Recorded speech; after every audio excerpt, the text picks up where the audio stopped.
الرجال هذاك اللي رفض هالحال لو يخطبها وقلبه تقدم صوب ابوها وقال تقدم صوب ابوها وقال يا عم جيتك لحد بيتك ليد بنتك انا تقدم على المله بشرع الله ونص الدين باتمني مرادي غلط وادي طلبتك قولها لي تم فقير الحال فقير المال غني المبدأ خالي الهم أعف النفس وصلي الخمس وراعي ربي الأعظم ومهما صار مع الأقدار أبرضى بالذي مقسم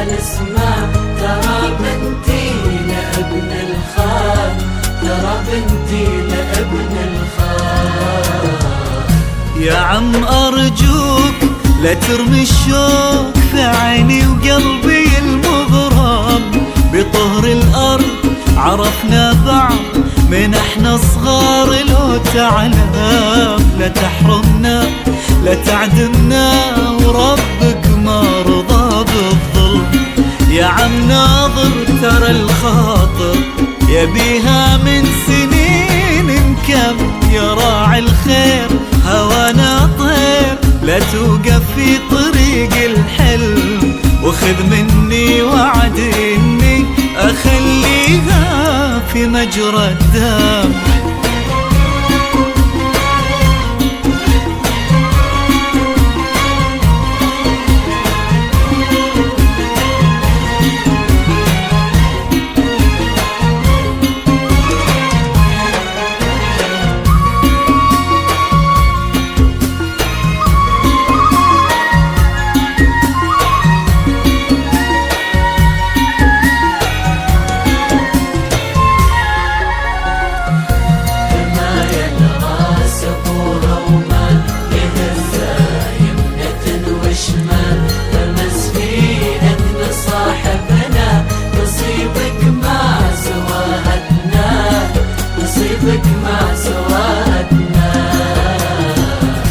ما هو معقول ولا مقبول أعيش الفكرة دي يا عم بعد بنتك أنا حلف لك علي تحرم بنات آدم ولو دنياي حكايتناي بغنيها بجرح وهم وهذا القلب عمي صعب حلف بعشقها وقسم بقول لك شي مدامي حي اموت وغيرها يحرم بكل الياس بقول للناس حياتي خانها درغم سمعنا بقصة الرجال هذاك اللي رفض هالحال لو يخطبها وقلبه تقدم صوب ابوها وقال تقدم صوب ابوها وقال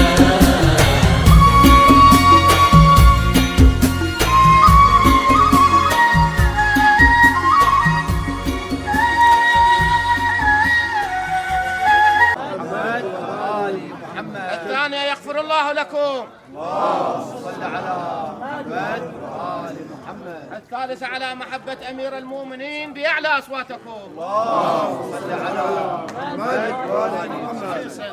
ولادي كمل لكن من رخصة السادة والشيوخ والوجهاء قبلنا جميعا خدام أمير المؤمنين عليه أفضل الصلاة والسلام. بسم الله الرحمن الرحيم. الحمد لله الذي حلل الحلال وحرم الحرام. الحمد لله الذي أحل الزواج وحرم الزنا والسفاح. ما أشرقت شمس وما قمر لاح.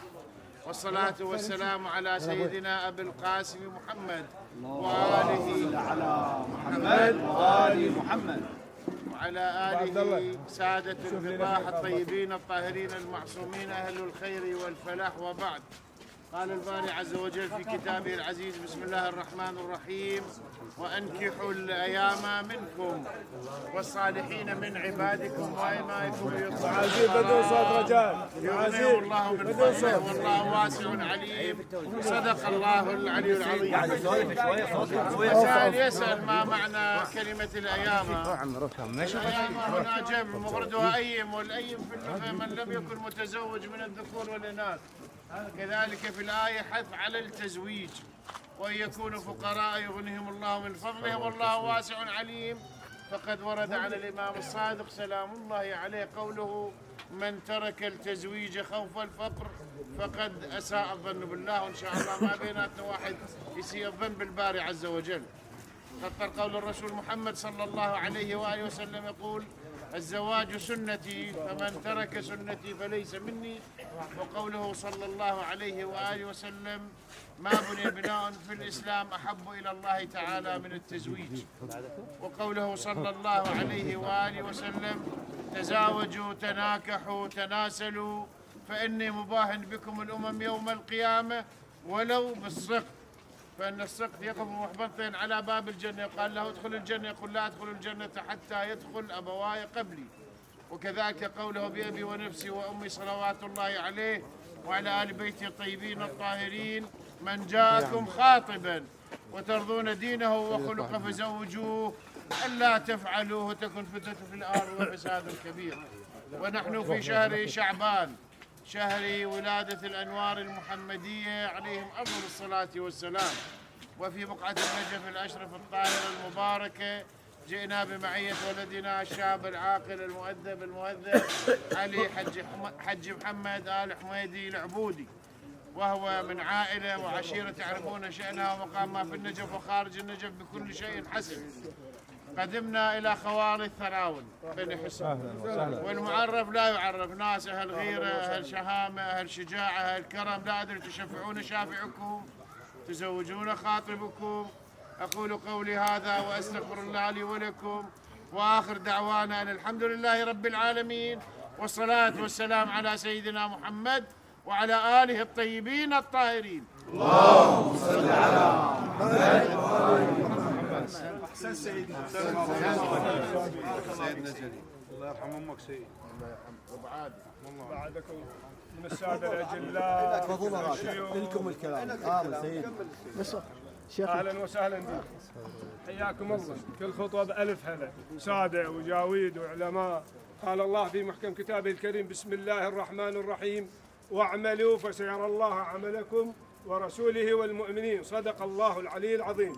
هذا العمل عمل خير، إن شاء الله كلكم مأجورين عليه. أهلا وسهلا ومرحبا، رحب بكم باسم قبيلة الطراون أمارة بني حسن، لأخواننا وعمامنا العبودة بساداتهم وجاويتهم. أهلا وسهلا بكم، تفضلوا شربوا وأهلا وسهلا بكم. حياكم الله. حياكم الله. الله نحييكم، أهلا وسهلا بكم.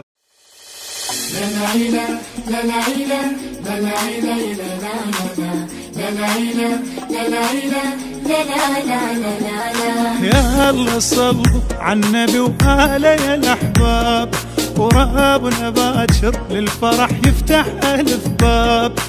يا الله صلوا على النبي وآله يا الأحباب، ورابنا باكر للفرح يفتح ألف باب. عشق النبي وآله والفاز بنياله، عشق النبي وآله والفاز بنياله، والخسر خلوه يعيد بهاي الإحسان. يلا صلوا يلا صلوا يلا صلوا يلا صلوا يلا صلوا على النبي آله يا الأحباب يلا صلوا على النبي وآله يا الأحباب